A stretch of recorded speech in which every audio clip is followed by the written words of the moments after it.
Alors, on en était à l'exercice 10.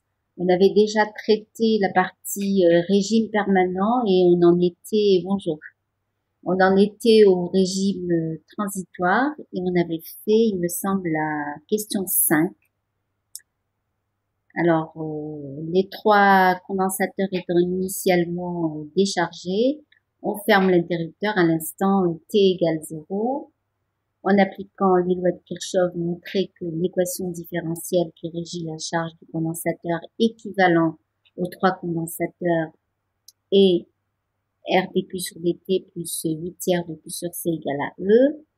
Résoudre l'équation différentielle pour trouver la charge en fonction du temps. Écrire les relations entre les charges Q, c'est-à-dire la charge du condensateur équivalent, Q1, Q2, Q3, donc les charges des condensateurs C1, C2 et C3, qui donnent comme condensateur équivalent ce qu'on a appelé C équivalent.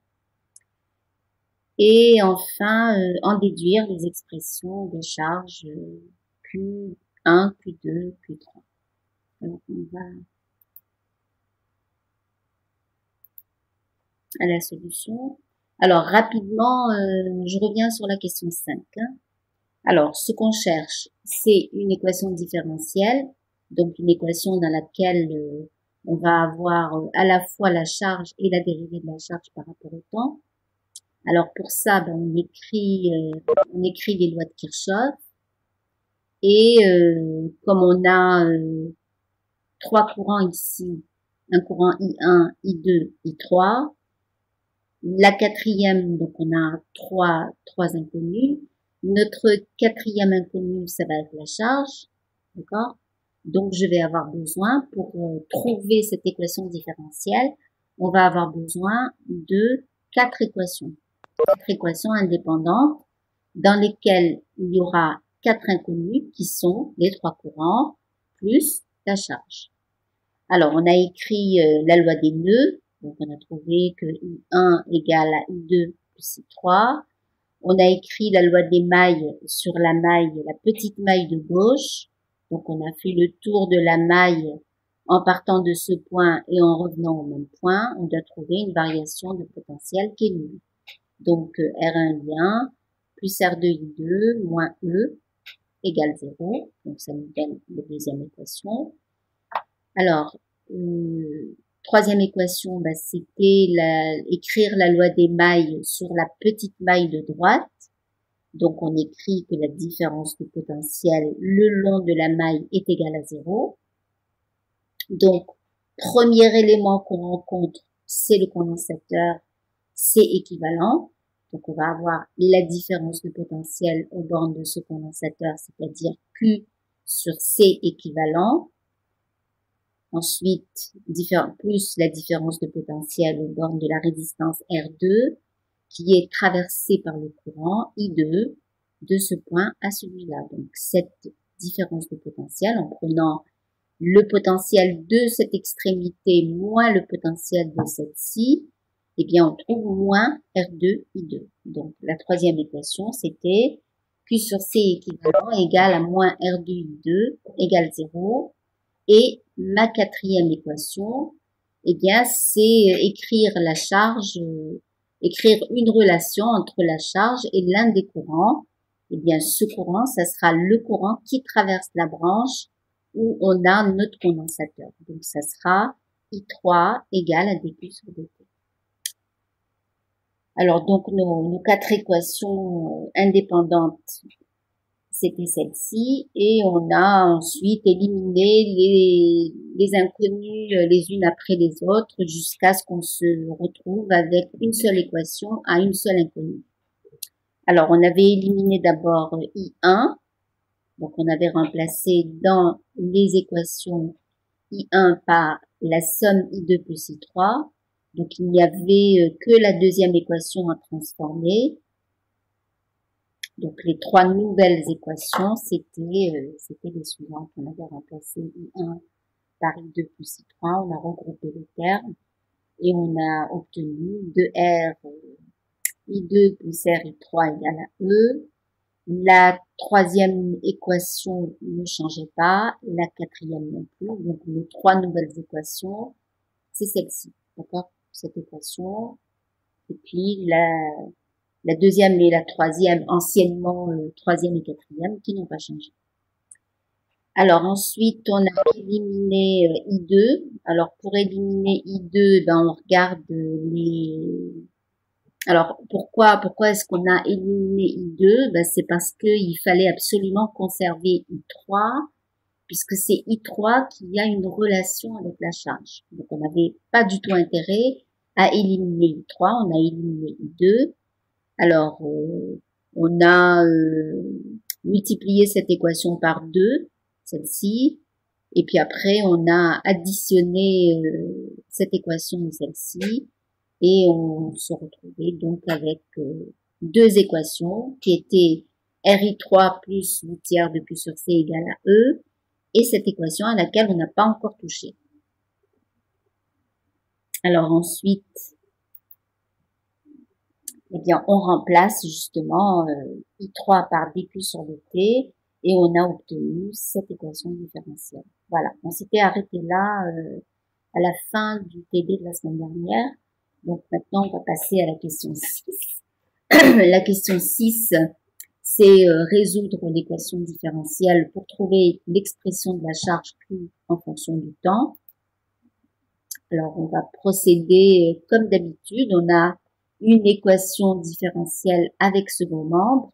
Donc, on va d'abord chercher la solution de l'équation sans second membre. Ça veut dire qu'à la place du second membre, je mets 0. D'accord? Donc, l'équation différentielle devient R dQ sur dt plus 8 tiers de Q sur C égale 0.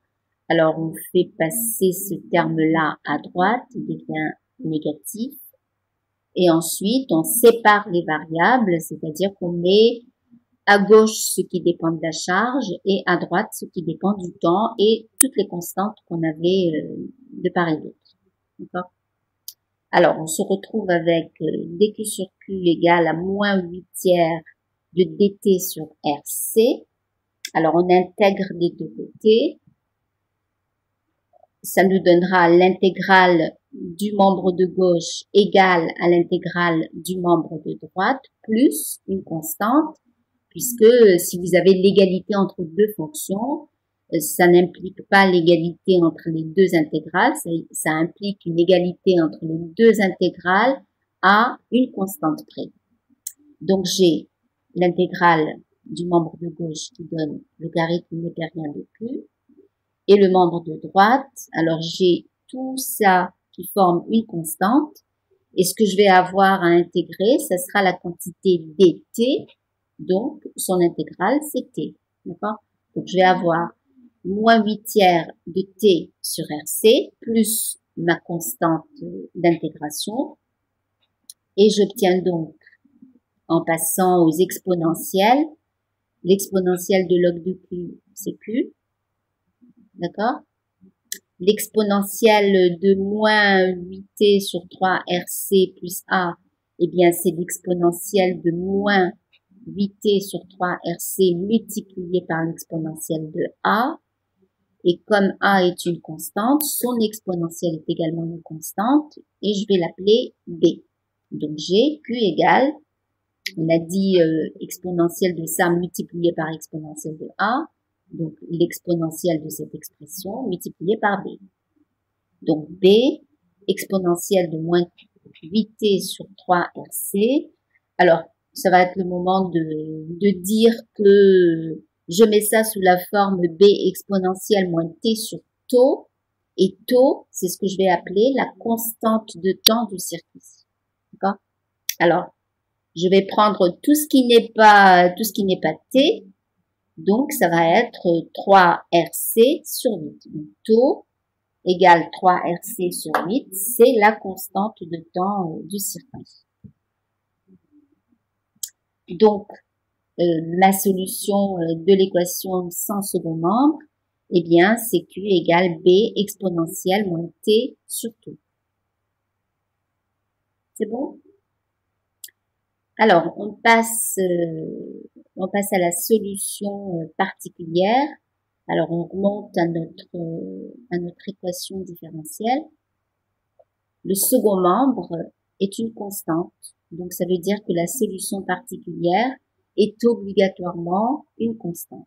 La solution particulière, je vous rappelle encore une fois, qu'elle a toujours la même forme que le second membre de l'équation différentielle. Donc, ici, c'est une constante. La solution particulière que j'appelle QP, P comme particulière, c'est une constante. Et je vais, comme c'est une solution de l'équation différentielle, je vais dire qu'elle vérifie l'équation différentielle. Donc, je l'injecte dans mon équation différentielle. Je mets Q égale QP. Donc, R de QP sur dt plus 8 tiers de QP sur C égale à E. Or, je sais d'avance que cette solution particulière est une constante.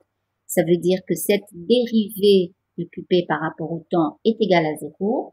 Donc, ce terme-là disparaît. Je vais avoir 8 tiers de QP sur C égale à E. Eh bien, ça veut dire que QP est égal à 3 huitièmes, 3 CE divisé par 8, donc 3 huitièmes de CE. Ça va jusque-là?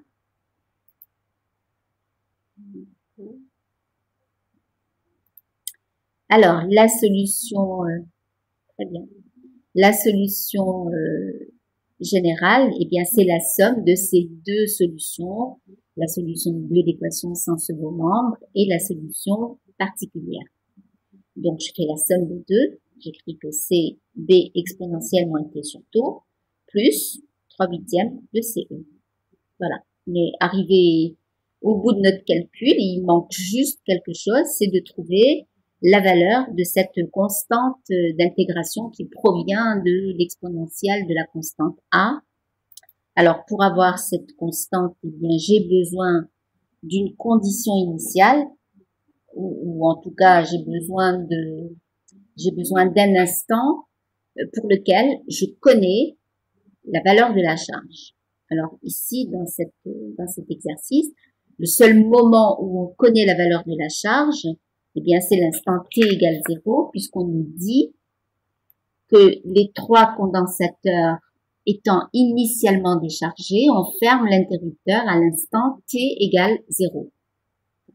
Donc, à t égale 0, aucun des condensateurs n'est chargé. Donc, ça veut dire que le condensateur équivalent n'est pas chargé non plus. Donc, à t égale 0, Q égale 0. Donc, je remplace ici, j'écris que Q égale 0. Donc, 0 égale à B exponentielle de 0. L'exponentielle de 0, c'est 1. Donc, j'ai 0 égale à B plus 3 huitièmes de CE.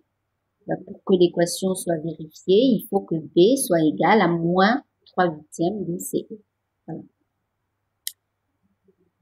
Alors, je remplace donc B par moins 3 huitièmes de CE. Donc, j'ai Q égale moins 3 huitièmes de CE exponentielle moins T sur taux plus 3 huitièmes de CE. Et si je mets le terme de 3 huitièmes de CE en facteur, eh bien, j'obtiens cette équation-là. Q égale 3 huitièmes de CE, facteur 2, 1, moins exponentielle, moins T sur taux. Alors, évidemment, il faut rappeler que taux, eh bien, c'est ce qu'on a posé tout à l'heure. On a posé que taux, c'était 3 RC sur 8, la constante de temps du circuit.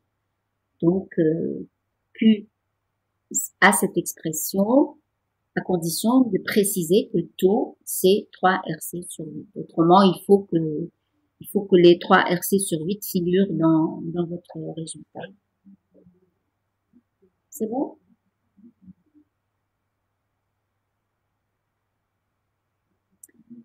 Alors, on passe à la question 7.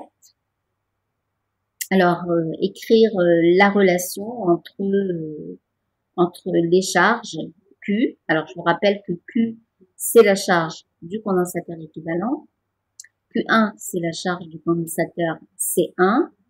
Q2, c'est la charge du condensateur C2 et Q3, c'est la charge du condensateur C3. Alors, on y va. Non, je vais aller trop loin. D'accord.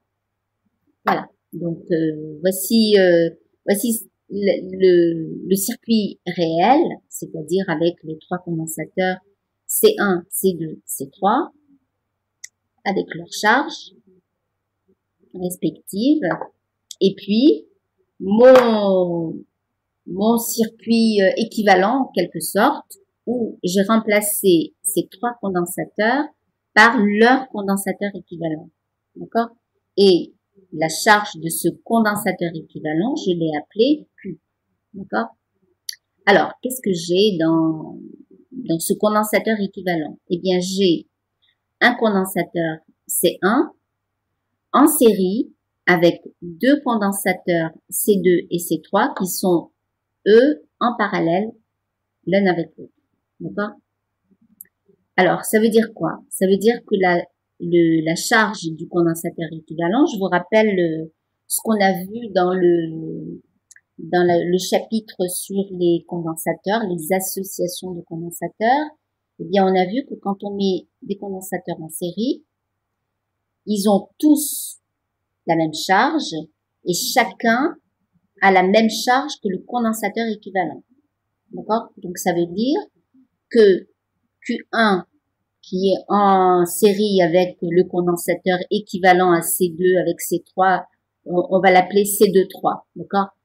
C23, c'est le condensateur équivalent à C2 et C3 en parallèle. Donc, si on regarde notre condensateur équivalent, ça revient à deux condensateurs en série, C1 en série avec C23, d'accord? Eh bien, chacun de ces condensateurs a la même charge que le condensateur équivalent. Donc, première relation, c'est que je sais d'avance que Q1, c'est égal à Q. D'accord? C'est bon? Alors maintenant, cette charge Q, c'est aussi la charge du condensateur C2-3, c'est-à-dire C2 en parallèle avec C3. Or, dans le chapitre sur les associations de condensateurs, on a vu que quand on mettait des condensateurs en parallèle, eh bien, leur charge s'additionne. La charge portée par le condensateur équivalent à deux condensateurs qui sont en parallèle, c'est la somme des deux charges, de chacune des deux charges. Donc ici, je sais que Q, la charge du condensateur équivalent, eh bien, c'est la somme des charges Q2 et Q3. C'est-à-dire que nos relations, eh bien, il y en a deux. Première relation, c'est que Q égale Q1. Deuxième relation, c'est que Q égale Q2 plus Q3. C'est bon? Ça provient directement des associations de condensateurs et de comment quelles sont les relations qu'il y a entre les charges. Quand vous mettez des condensateurs en série, ils ont tous la même charge et ils ont la même charge que le condensateur équivalent. Et quand ils sont en parallèle, eh bien, ils ont des charges différentes, mais la somme de leurs charges vous donne la charge du condensateur équivalent. Ça va, c'est bien clair? Donc, en résumé, Q égale Q1, d'accord? Et Q égale Q2 plus Q3, d'accord? Puisque le condensateur C2-3, qui est équivalent à ces deux condensateurs, va avoir pour charge Q2 plus Q3, mais comme C2-3 est en série avec C1 et que C1 a pour charge Q, et bien C2-3 a pour charge Q. C'est bon? Alors, puisque C2 et C3 sont en parallèle, eh bien ça veut dire que les deux condensateurs sont tous les deux sous la même différence de potentiel. Donc, j'ai le droit d'écrire que différence de potentiel au borne de C2, c'est Q2 sur C2. égale à différence de potentiel aux bornes de C3, c'est Q3 sur C3. Donc j'ai cette relation entre les deux différences de potentiel. Q2 sur C2 égale à Q3 sur C3. Ça va? Alors maintenant, propriété des fractions, ça n'a rien à voir avec ce qu'on vient d'écrire. C'est toujours vrai. Si vous avez deux fractions A sur B égale C sur D, eh bien, c'est égal aussi à A plus C, d'accord, plus B sur B plus D. Donc ici, j'écris l'égalité entre ces deux rapports Q2 sur C2 et Q3 sur C3, mais c'est aussi égal au rapport de la somme des numérateurs sur la somme des dénominateurs. C'est bon? Vous avez dû voir ça il y a très longtemps au collège, je pense. Hein.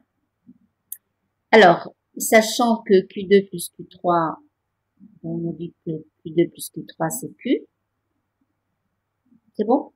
Donc, ça me donne au numérateur, à la place de Q2 plus Q3, je mets Q. Et au dénominateur, ben, j'ai C2 plus C3. Conclusion. Q2 sur C2 est égal à Q sur C2 plus C3. Alors, ça veut dire que Q2, eh bien, c'est C2 multiplié par Q sur C2 plus C3. Ça va? Donc, Q2 égale à C2 sur C2 plus C3 multiplié par Q.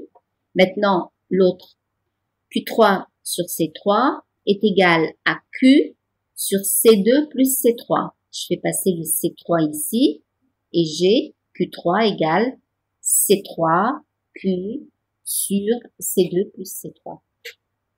C'est bon? Alors, je reprends, je résume. Q1, c'est Q.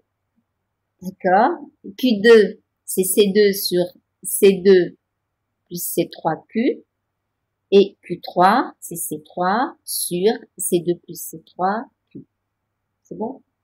Alors, c'est le moment de remplacer chaque capacité par son expression en fonction de C. Alors, on vous dit que C2 est égal à C et que C3 est égal à 2C. D'accord? Donc, ça nous donne Q1 égale Q, Q2 égale 1/3 de Q et Q3 égale 2/3 de Q. Et c'est assez logique puisque Q2 plus Q3 égale Q et que C3 est 2 fois plus grand. Le troisième condensateur a une capacité, c'est-à-dire une aptitude à emmagasiner de la charge qui est 2 fois plus grande que le condensateur C2. Donc c'est logique que, au bout du compte, il ait 2 fois plus de charge que le condensateur C2. C'est bon? Tout en ayant que Q2 plus Q3, ça doit nous donner, au final, la charge à la fois de C1 et du condensateur équivalent. Ça va, c'est clair? Alors maintenant, ben, les expressions de Q1, Q2, Q3, ben, elles sont immédiates. Hein. À partir du moment où j'ai établi une relation entre Q1, Q2, Q3 et Q, ben, il suffit de prendre l'expression qu'on a trouvée pour, je n'ai plus là, l'expression qu'on avait trouvée pour Q de T, on avait trouvé 3/8 de CE1 moins exponentielle moins T sur taux. Ben, Q1, puisque c'est égal à Q, ben, on réécrit l'expression de Q. Q2, c'est 1/3 de Q, donc je divise par 3. Et Q3, c'est 2/3, donc je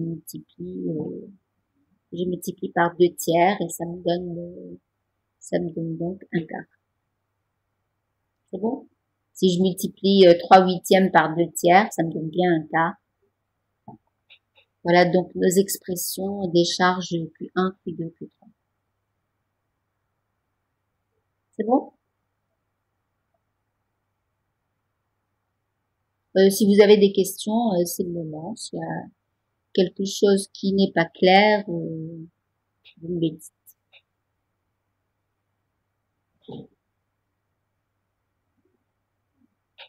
C'est bon?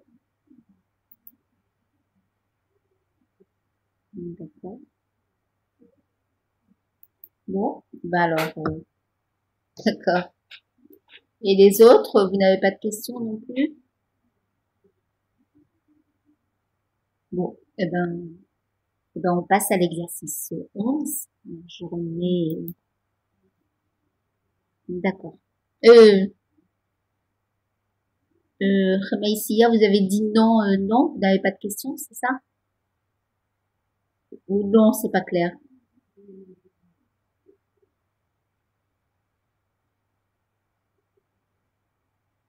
Oui, c'est ça? Oui, vous n'avez pas, non, vous n'avez pas de questions. D'accord. Bah, j'espère que j'ai bien compris. Alors, on continue donc notre dernier exercice, exercice 11. Alors, on a, bon, je sais qu'il a l'air un petit peu effrayant, ce circuit électrique, mais vous allez voir que que l'exercice est assez simple, hein. Alors, qu'est-ce qu'on a? On a un circuit électrique dans lequel on a un générateur G1 de force électromotrice E1 et de résistance interne R1, un autre générateur réversible de force électromotrice E2 et de résistance interne R2. On a des résistances, alors on a 3 R1, 2 R1, R, voilà. On a d'autres résistances que les résistances internes des générateurs. On a des condensateurs entièrement déchargés et 3 interrupteurs, K1, K2 et K3. Alors les interrupteurs sont là, hein. Ici, ils sont dessinés en position fermée, K1 et K2, et l'interrupteur K3 est dessiné en position ouverte. C'est bon? Alors, on vous donne les valeurs des résistances. D'accord? On sait que R, c'est 2 fois R1. Les résistances internes des générateurs sont égales. C1, c'est C. C2, C3, C4. C'est 3 fois C. Et on vous donne la valeur de C qui est de 2 microfarads. Voilà, pour le circuit. Maintenant, les questions. On ferme K1 et K2 et on laisse K3 ouvert. C'est ce qu'on a dans cette figure. Alors, au bout d'un certain temps, le condensateur de capacité C1 est entièrement chargé et le courant I débité par le générateur G1 est alors égal à 0,5 ampères. Alors, le courant débité par le générateur G1, il passe dans cette branche, d'accord? On l'a appelé I. Et on a les courants, on définit les courants I1 qui passent dans les résistances 3R1 et 2R1 et I2 qui passe dans la branche où il y a le condensateur C1. Voilà. Alors, question suivante. Donnez les valeurs des courants I1 et I2 indiqués sur la figure. Sachant que E1 est égal à 3E2, déterminez les expressions des forces électromotrices E1 et E2 en fonction du courant, de R et de petit r. Calculez les valeurs des forces électromotrices E1 et E2. Calculez la puissance fournie par le générateur G1 et la puissance utilisée par G2. La puissance totale P3 dissipée par effet Joule. Alors, déterminer la charge Q1 du condensateur de capacité C1. Ensuite, partie grande 2. Alors, je reviendrai à la partie grande 2 tout à l'heure. Sinon, vous n'allez plus vous rappeler de quoi on parle. Alors, on est donc avec K1, K2 fermé et K3 ouvert. Alors, si K3 est ouvert, eh bien, c'est comme si... je reviens à mon circuit, hein.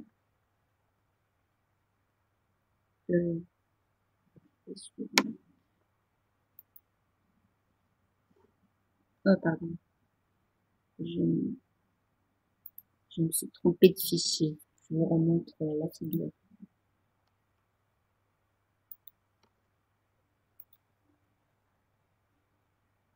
Voilà. Alors, quand K3, quand cet interrupteur est ouvert, eh bien, vous avez tout ce qu'il y a dans cette branche qui est déconnecté. D'accord? C'est pas alimenté, ça fait pas partie du circuit si l'interrupteur est ouvert. Donc, ce qui va rester dans le circuit, eh bien, c'est tout le circuit que vous voyez là, sans cette branche-là, puisque de toute manière, cette branche-là est déconnectée. Donc, c'est comme si elle n'existait pas. Donc, je reviens à ma solution.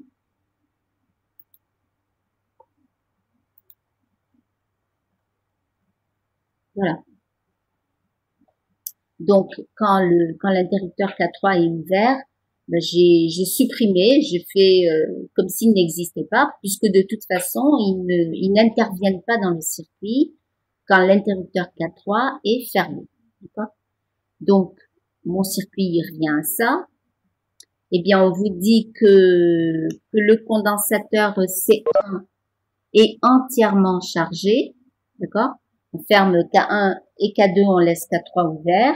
Au bout d'un certain temps, le condensateur de capacité C1 est entièrement chargé et le courant I débité par le générateur G1 est alors égal à 0,5 ampères. Alors on vous demande de donner les valeurs des courants I1 et I2 puisque on connaît I. Alors qu'est-ce qui se passe? Eh bien, la loi des nœuds, si on veut trouver une relation entre les courants, les trois courants, ben vous avez le courant qui arrive en ce point, qui va se partager en un courant I1 et un courant I2, d'accord, qui va passer dans la branche où il y a le condensateur. Mais à partir du moment où le condensateur C1 est entièrement chargé, eh bien, il n'y a plus de nouvelles charges qui arrivent, donc ça veut dire qu'il n'y a pas de courant susceptible d'apporter de nouvelles charges. Donc, ça veut dire obligatoirement que le courant dans la branche où il y a le condensateur C1 est égal à 0. D'accord? Si on vous dit que C1 est complètement chargé, ça veut dire que dans la branche où il y a C1, il n'y a pas de courant qui passe. C'est bon? Donc, I1 égale 0. Ben, je reviens à ma loi des nœuds. I égale I1 plus I2. Si I2 égale 0, ça veut dire que I est égal à I1. Conclusion, I1 c'est 0,5 ampères, I2 c'est 0. Et voilà, j'ai répondu à la question, donner les valeurs des courants I1 et I2. C'est bon? Alors, question suivante. Alors, pour commencer, on cherche sachant que E1 est égal à 3 fois E2, déterminer les expressions des forces électromotrices E1 et E2 en fonction des autres éléments du circuit. Alors, on va appliquer la loi des mailles, d'accord, pour avoir une équation dans laquelle apparaîtront E1 et E2, et puis ensuite, on verra ce qu'on fait de cette équation. Alors, j'applique la loi des mailles à la maille A, B, C, D, F, G, H, A. C'est bon? Donc, VA moins VB, plus VB moins VC, plus VC moins VD, plus VD moins VF, plus VF moins VG, plus VG moins VH, plus VH moins VA égale 0. C'est bon? Voilà, j'écris la succession de différences de potentiel.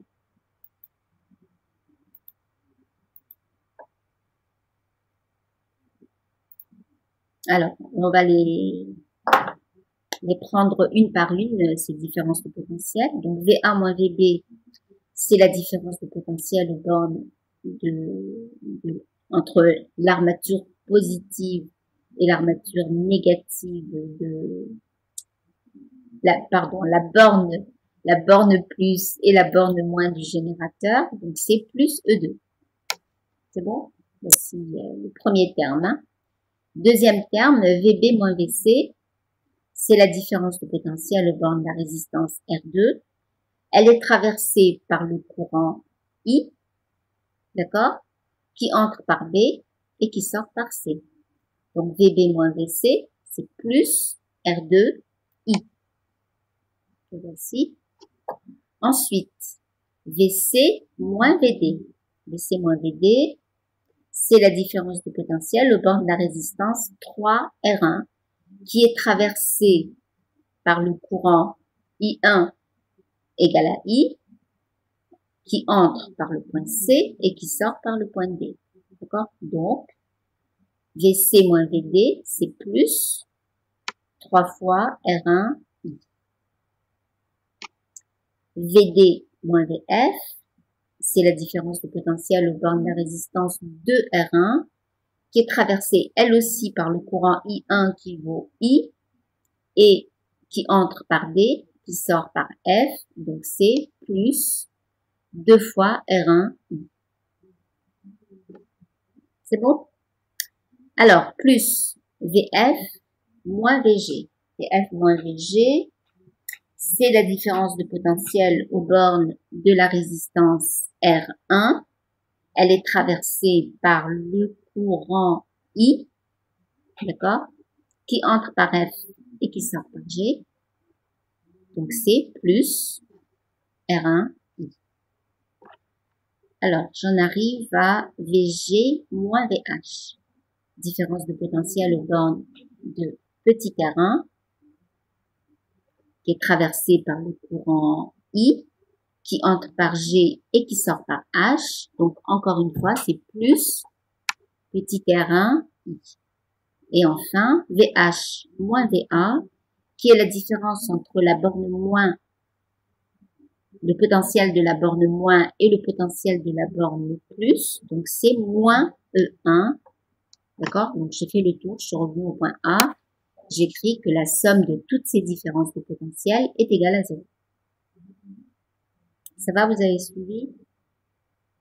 Alors maintenant, ben, on regroupe les termes où il y a le terme où il y a E1 et E2 et tout le reste, on le met dans le second nombre.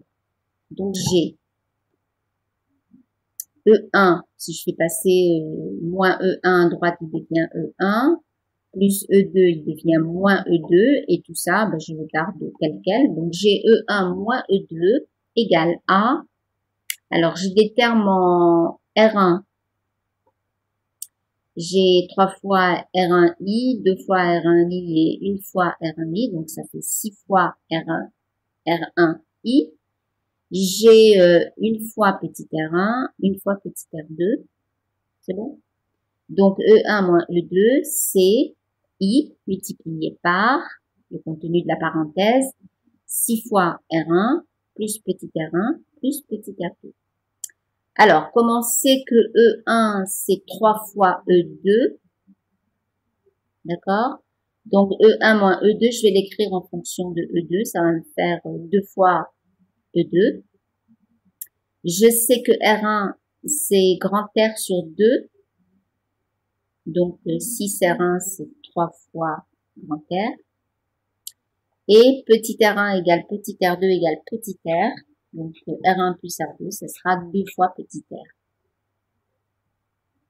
Alors, conclusion. E2, eh bien, c'est un demi de cette quantité. Alors, je connais tout dedans, hein, puisque on me donne le courant I, on me dit qu'il vaut 0,5 ampères. Je connais les valeurs des résistances, donc ça me donne le E2, qui est égal à 1 demi de 3R plus 2 petit r, du tout multiplié par I. Et comme je sais que E1, c'est 3 fois E2, ben, il suffit de multiplier E2 par 3 et j'obtiens une expression pour E1. Voilà. Alors, fallait bien faire attention à cette relation entre les deux forces électromotrices, parce qu'autrement, on n'aurait pas pu s'en sortir, on aurait eu une équation à deux inconnus qui sont E1 et E2. Donc, le fait qu'on vous donne la relation entre E1 et E2, ben ça nous a donné une deuxième équation qui nous permet de résoudre notre système de deux équations à deux inconnus pour avoir nos deux inconnus E1 et E2. Ça va? Voilà, c'est assez original. Pour une fois, on vous donne le courant et on vous demande de trouver les forces électromotrices, alors que dans les exercices habituels qu'on a fait jusqu'à maintenant, ben on fait l'inverse. On vous donne les forces électromotrices, on vous donne les résistances, et puis c'est à vous de trouver le courant. Là, le courant, on vous l'a donné. Donc on a fait le travail un petit peu dans l'autre sens par rapport à ce qu'on fait d'habitude. C'est bon, c'est clair? Alors, troisième question. Bon, là, c'est juste des applications numériques. Hein, on vous demande, d'accord. Alors, E2 et E1, bah, c'est immédiat. Hein, connaissant les valeurs des résistances, et ben, on trouve que E2 c'est 8 volts et E1 24 volts. Alors, la puissance fournie par le générateur G1, eh bien, c'est sa force électromotrice multipliée par le courant qui le traverse. Et la puissance utilisée par le générateur G2, qui se comporte ici en récepteur, eh bien, c'est sa force contre-électromotrice multipliée par le courant qui le traverse. C'est bon? Alors ensuite, la question petit c, il y avait deux manières de la faire. La question petit c, c'était chercher P3, la puissance totale dissipée par effet Joule. Eh bien, cette puissance totale, on pouvait la trouver de deux façons. Soit on dit que c'est l'énergie fournie par le générateur G1 moins ce qui est utilisé, ce qui est transformé en une forme d'énergie autre que de la chaleur dans le récepteur, mon générateur réversible qui se comporte en récepteur. Donc c'est soit P1 moins P2, soit, eh bien, je fais la somme, j'applique la loi de Joule, j'écris la somme de toutes les puissances dissipées par effet Joule dans chacune des résistances. D'accord? Alors j'ai des résistances qui sont toutes en série, traversées toutes par le même courant I, et donc je fais la somme de toutes les résistances. J'ai 3 grands R plus 2 petits r, et tout multiplié par I au carré. Je connais tout là-dedans, je connais le courant, je connais les valeurs des résistances. Voilà. Et je vérifie au passage que j'ai bien P1 égale à P2 plus P3. Je dois obtenir 12 watts si je fais la somme de ce qui est utilisé dans le circuit, et je dois retrouver ce qui a été fourni par le générateur. Il faut toujours faire ces vérifications-là. Hein. C'est bon? Alors maintenant, qu'est-ce qu'on nous demande d'autre? On nous demande de trouver la charge Q1 du condensateur C1. Alors, pour avoir sa charge, eh bien, on a vu que, d'accord. Alors, le condensateur C1 étant entièrement chargé, ça veut dire qu'il n'y a pas de courant dans la branche où il y a le condensateur C1, d'accord? Eh bien, si je veux avoir la charge, eh bien, je vais écrire la loi des mailles, le long de la maille, alors ça sera C, J, F, D, et je reviens à C. D'accord? Donc, j'écris que VC moins VJ plus VJ moins VF plus VF moins VD plus VD moins VC égale 0. C'est bon? Alors, on y va. VC moins VJ. c'est la différence de potentiel aux bornes du condensateur C1. C'est la différence entre le potentiel de son armature chargée positivement et le potentiel de son armature chargée négativement. Donc, c'est plus Q1 sur C1. Donc, j'écris ici que VC moins VJ, c'est Q1 sur C1. C'est bon? Alors, ensuite, plus VJ moins VF. C'est la différence de potentiel aux bornes de la résistance R. Elle est traversée par un courant qui est nul, d'accord? Puisque le condensateur C1 est entièrement chargé. Il n'y a pas de courant qui traverse ni le condensateur, ni la résistance R. Donc, ça veut dire que la différence de potentiel VJ moins VF, c'est 0. C'est bon? Ensuite, VF moins VD, c'est la différence de potentiel aux bornes de la résistance de R1. Alors attention, cette résistance est traversée par le courant I1 qui vaut I, mais du point D au point F. Ça veut dire que VF moins VD, c'est moins 2R1 I. Tout le monde est d'accord avec les signes? Alors ensuite, VD moins VC, c'est la différence de potentiel aux bornes de la résistance 3R1. 3R1 est traversé par le courant I1 qui vaut I et qui entre par C qui sort par D. Or, moi, je cherche VD moins VC, donc c'est moins 3R1 I. C'est bon? Alors, je suis revenue au point C. Donc, j'écris que cette somme est égale à 0. Je regroupe les termes en I. Et j'ai donc Q1 plus C1 moins 5 fois R1I égale 0. Et je fais passer le moins 5 R1I à droite et j'ai Q1 sur C1 égale à 5 R1I. D'accord? Je sais que R1 est égal à R sur 2, donc ça me donne 5 demi de RI. Alors, ce que je cherche, ce n'est pas Q1 sur C1, mais Q1. Donc, Q1, eh bien, c'est ce que j'ai trouvé là, 5 demi de RI, multiplié par C1.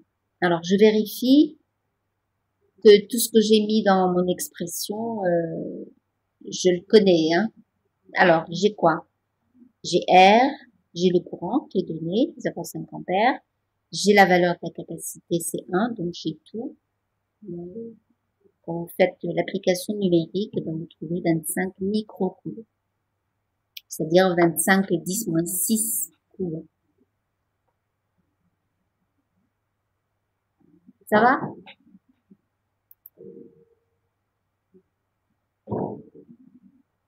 Alors, on va passer à, si vous n'avez pas de questions, on passe à, d'accord, on va passer à la question grand 2.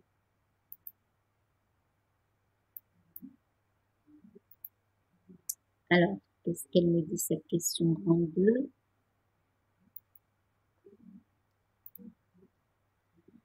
Voilà, le condensateur C1 étant entièrement chargé, on ouvre K1 et K2 et on ferme K3.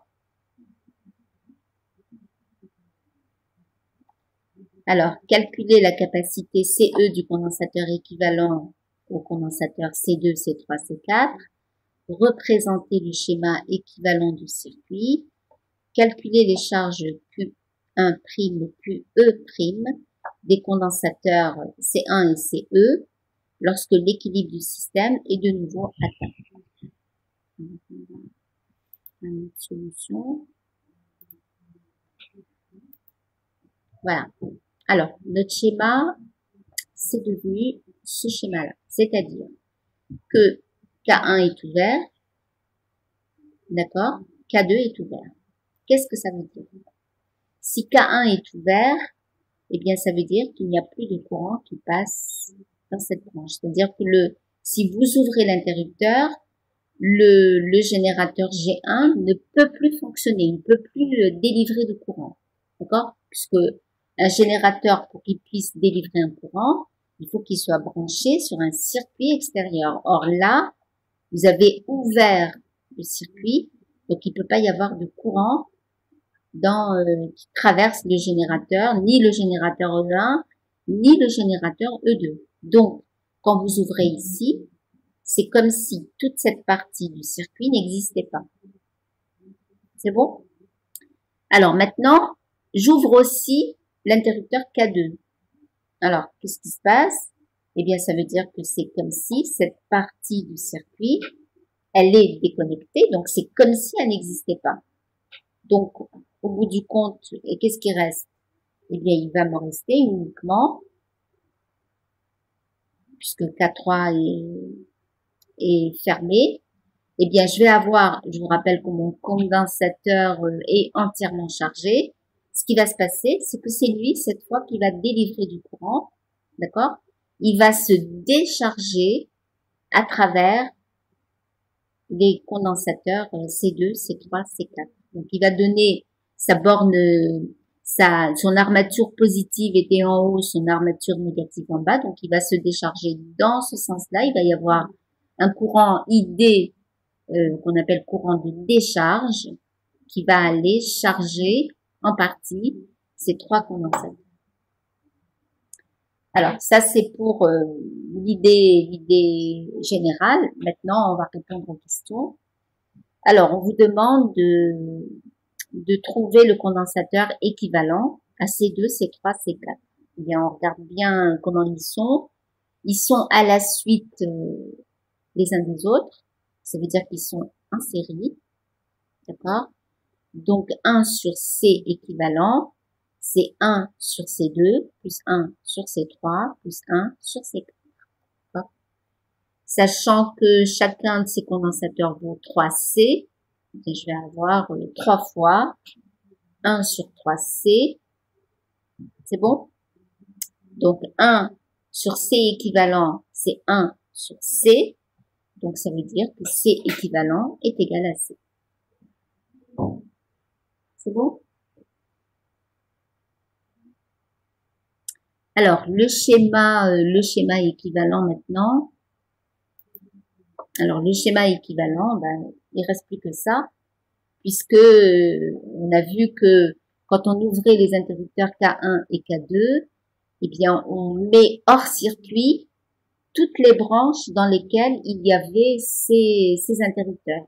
Donc, dans la branche où il y avait l'interrupteur K1, eh bien, on avait le générateur G1, le générateur G2, d'accord, qui la résistance grand terrain, les résistances internes des générateurs, tous ces éléments-là, eh bien, sont hors circuit. Quand j'ouvre l'interrupteur K2, eh bien, dans la branche où il y a K2, il y a les deux résistances 3R1 et 2R1, eh bien, ces deux résistances, elles ne sont pas dans le circuit, si j'ouvre l'interrupteur K2. Donc, tout ce qui me reste, quand K1 et K2 sont ouverts et K3 fermés, K3 est ici, eh bien, ça va être ce circuit-là. Est-ce que tout le monde est d'accord avec ce circuit équivalent? Ce qui reste actif, en quelque sorte, ce qui va pouvoir fonctionner quand vous fermez l'interrupteur K3 et que vous avez ouvert les deux interrupteurs K1 et K2. C'est bon? Tous les éléments qui sont dans la branche où il y a K1 sont inactifs, donc c'est comme s'ils n'existaient pas. Tous les éléments qui sont dans la branche où il y a K2 sont inactifs, c'est comme s'ils n'existaient pas quand, évidemment, quand les interrupteurs sont ouverts. Hein. Ça va? Alors, maintenant, on vous demande de calculer les charges des condensateurs C1 et CE, c'est tout ce qui reste. Hein. Eh bien, on regarde les deux états d'équilibre. L'état d'équilibre initial, il faut qu'on trouve une relation entre les charges, puisque on connaissait la charge la charge qu'a eu au final le condensateur C1, quand il est devenu complètement chargé, eh bien, on vient de faire le calcul de sa charge. On ne connaît plus 25 microcoulombs. Eh bien, à l'état d'équilibre initial, juste au moment où on ferme l'interrupteur sur l'interrupteur K3, eh bien, vous avez le condensateur C1 qui porte la charge Q1, qu'on a calculé tout à l'heure, et le condensateur équivalent CE qui n'a pas encore de charge, juste au moment où on ferme l'interrupteur K3. D'accord? L'état d'équilibre final, c'est quoi? Eh bien, l'état d'équilibre final, c'est quand il n'y a plus aucune charge qui va d'un condensateur à l'autre. Donc, il n'y a plus de courant dans le circuit. Si on est à l'état d'équilibre final, c'est quand il n'y a plus aucune charge qui se déplace dans le circuit, donc plus de courant électrique qui traverse le circuit. J'ai une nouvelle charge Q1' sur C1 et une nouvelle charge QE' sur CE. D'accord? Et pour avoir la relation entre Q1' et QE', eh bien, je vais appliquer la loi des mailles comme tout à l'heure. Alors, déjà, j'applique le principe de conservation de la charge. Je sais que la charge totale à l'état d'équilibre initial, c'est-à-dire Q1 plus QE, est égale à la charge totale à l'état d'équilibre final. Donc, Q1' plus QE'. Donc, j'ai ici Q1' plus QE' égale à Q1, puisque QE était égal à 0, à l'état d'équilibre initial. Juste au moment où je ferme l'interrupteur K3, CE n'est pas encore chargé. C'est bon? Alors ensuite, loi des mailles à l'état d'équilibre final, j'écris sur la maille A, B, D, F, A, j'écris la loi des mailles, j'écris que la somme de toutes les différences de potentiel, quand je vais de A et que je reviens à A, est égale à 0. Donc j'ai VA moins VB, plus VB moins VD, plus VD moins VF, plus VF moins VA égale 0.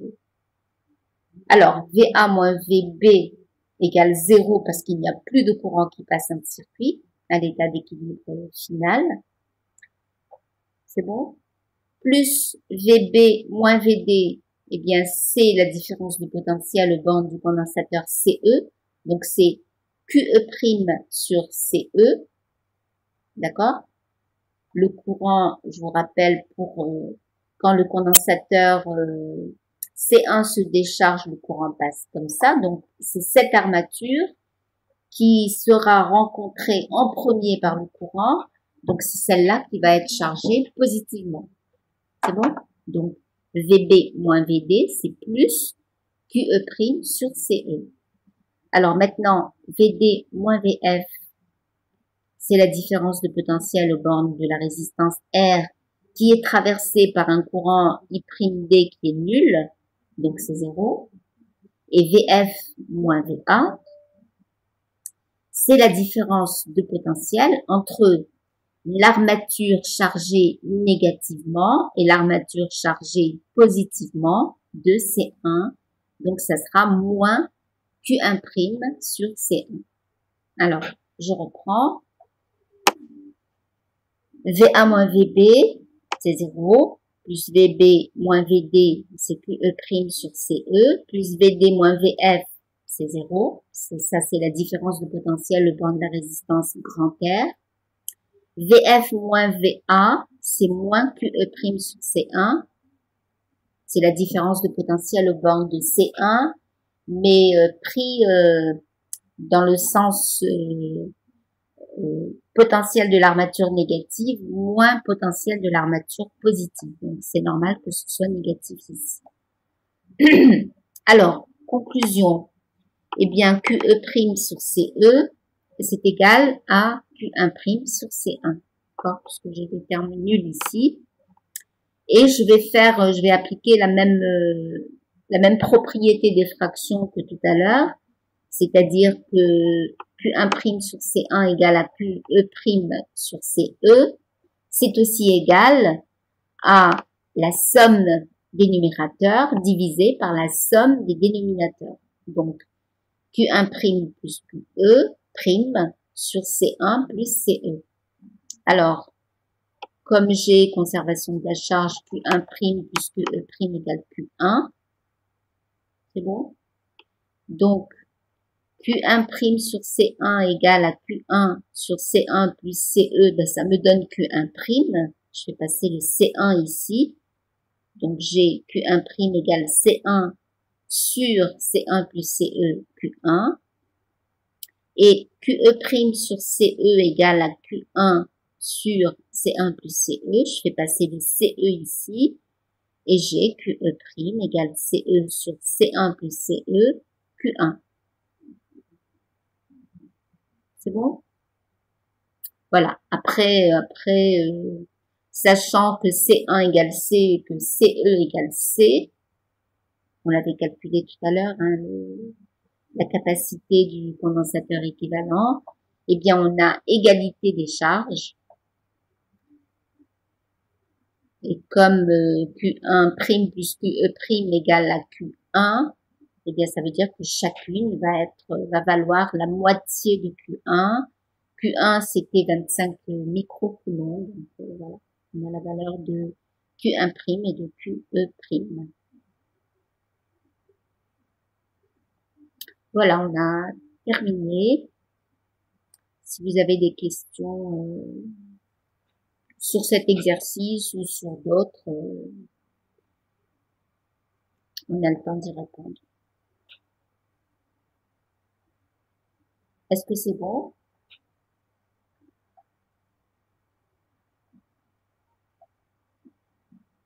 Personnellement, madame, j'ai pas de questions. Merci beaucoup. D'accord, de rien. Merci. Merci à vous. Nina Henry non plus, vous n'avez pas de questions? Mais de rien. Bon, si vous n'avez pas de questions, je vais arrêter l'enregistrement.